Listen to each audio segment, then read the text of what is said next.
What is good, everyone? Welcome back to my channel. It's your girl Mrs. and I'm here with another comparison video. Very interesting for me to compare these two products. I want to do something with a translucent powder, and these two were sitting in my collection, and I thought, you know what, I'm going to compare these two. So the reasons why they're two different powders is because one is a yellow powder and the second one is a pink powder. So the two very different powders that we're going to compare today is the W7 Feather Dreams Pink Loose Powder versus the famous Sacha Buttercup powder.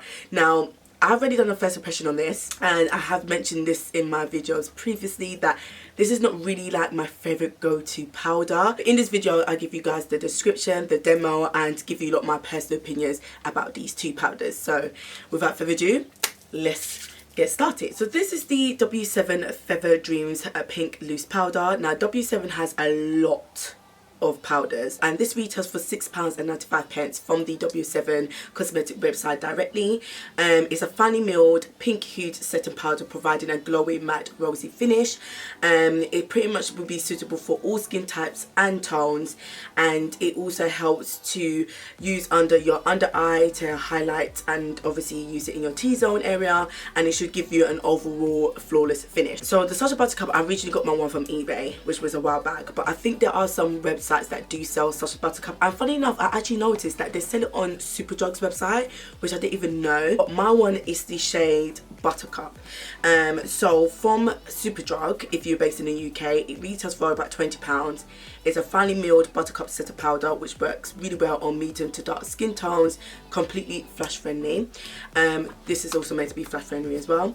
It's easy to blend, no flashback, and not meant to be ashy. So those are the two information about the powders. So this claims to be suitable for all skin types and all skin tones, and this is obviously designed to be suitable for medium to dark skin tones as well, but yet one is pink and one is yellow. Now, in general speaking, statistically, yellow undertones, beige tones, powders are meant to be more suitable for our melanin skin tones, but I will show you lot what the two colours look like, just in case if you don't know what they look like. Two very different colours. One is obviously a rosy pink and one is a buttercup yellow, and I just put, oh hell. So the purpose of this video, I'm only going to conceal under my eyes, and I'm going to use the famous NARS concealer. I'm actually going to use the soft matte one though, in the shade Amande, and my creamy one is a shade Amande as well, but I'm going to use the majority of this one. I'll probably use a few dots from that. So I'm going to use the creamy one in a shade Amande as well.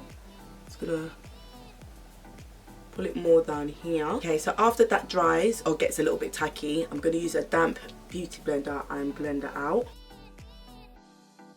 So as you can see, the concealers are full coverage, and I always like to bring it up to my nose. So as you can see, a line here. So I'm going to use my Sacha Buttercup on this side and my Feather Dreams on this side. So this is what my face looks like. It looks so crazy, but one, I went ham. I applied more than usual, and two, I'm slightly baking. Reasons why I'm doing that, because I just want to show you guys what the powders actually look like, and also I want to pretty much try and do like a camera test, a camera flash test, so see if there's any flashback and all that kind of jazz.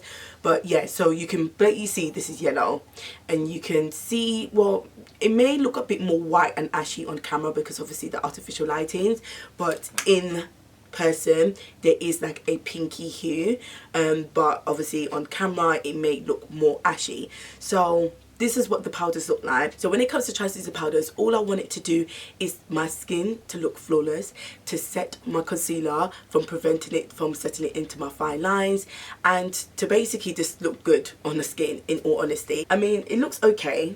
Well, no it doesn't, it looks crazy, but what I'm gonna do, I'm gonna brush off the excess, and then I'll show you lot what it actually looks like when you brush it off. So I had this sitting on my face for about a few minutes, which is more than I usually have the powder sitting on my face. So I'm gonna brush that off now,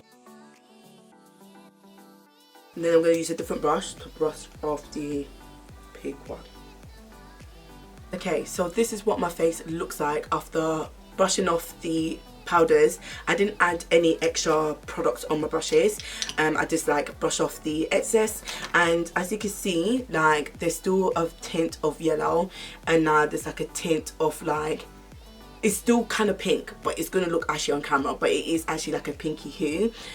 This is probably more predominant in compared to that one. In terms of my skin, equally, they've both made my skin look a little bit dry, which is actually quite normal for me, and I don't know why. That's why usually in my makeup routine, I will do like the base and I will spray like illuminating fix plus, and then I will do the rest of my makeup and I will spray again, because it helps to get rid of the dryness, and it just helps my skin to look more healthier, where right now I feel like I look really dry. So that's the pretty much routine that I follow. So I'm actually going to do that and do the rest of my makeup off camera just to save time. I'm going to try and take some pictures as well, just to see what it looks like with flash, and then I will get back to you guys with the review. I'm not going to do a long wear test. I'm literally just going to get back to you guys after I do all my jibs and jabs. So I'll see you guys shortly. Okay guys, so I'm back. So this is my makeup after when I done it off camera, my normal routine, and I did take some pictures which I didn't really like, but I took some pictures, and you know what, there was no flashback. I actually had this makeup on for about 2 hours now, and I allowed the makeup to marinate into my skin for about an hour. When you freshly apply your makeup, and especially when you use powders, you are going to get flashbacks. So I wanted to give both of the powders an even shot, and both of them looked perfectly well. Like I didn't see any sort of ashy flashback, and I think it looked good overall. Both of the powders are good. They make my skin look flawless. They don't allow my concealer creasing very easily. They do what it needs to do, in other words. Now in terms of the big question for me is the colour, it's the undertone. I personally don't really like yellow, like proper yellow powders. I don't know if it's my undertones. I have tried it with different foundations, different concealers with different undertones, and I still don't really like it. This one I actually like it better, because even though it's pink, you don't notice you got a pink powder. Like if I come up a bit closer, like especially around here, you can see I've got a yellow powder, where on this side you can't really see if I've got a pink powder, if I've got a beige powder. Like it's not really that predominant, but it still looks good on the skin. When I see dark skinned people use this powder, I absolutely love how it looks out on them, and especially when Jackie Anna, when I was watching YouTube back a day and I saw her raving about this, she was the reasons why I got it. Not obviously, no shade to her obviously. This goes to show not everything works for everyone, and this is why I want to test these two together, because it's extremely like different with a yellow and a pink powder, and for me to try these type of colors on my skin tone, which overall looks good, but in terms of personal preference, funny enough, I prefer the pink than the yellow. Like literally I actually prefer the pink than the yellow, but I'm not saying it doesn't work. Obviously both of these powders work, but it's just down to personal preference. So it was interesting to test out 2 different shades of translucent powders, which overall gave me the same results anyway. So it just goes to show that makeup is just experimental for everybody, and everyone always gets different results. Some things you like, some things you don't like. So for the Sacha Buttercup people out there, don't hate on me. I'm gonna try and use this more often and like it, but if I'm not really there with you guys, then I'm sorry, I tried. But overall, I enjoyed filming this. It was very interesting, and I hope you lot enjoyed watching it. If you did, make sure you give it a thumbs up. If you're new, make sure to subscribe on your way out. To my oldies but goodies subscribers, thank you so much again for supporting me, and hopefully I'll see you guys in my next video. Bye.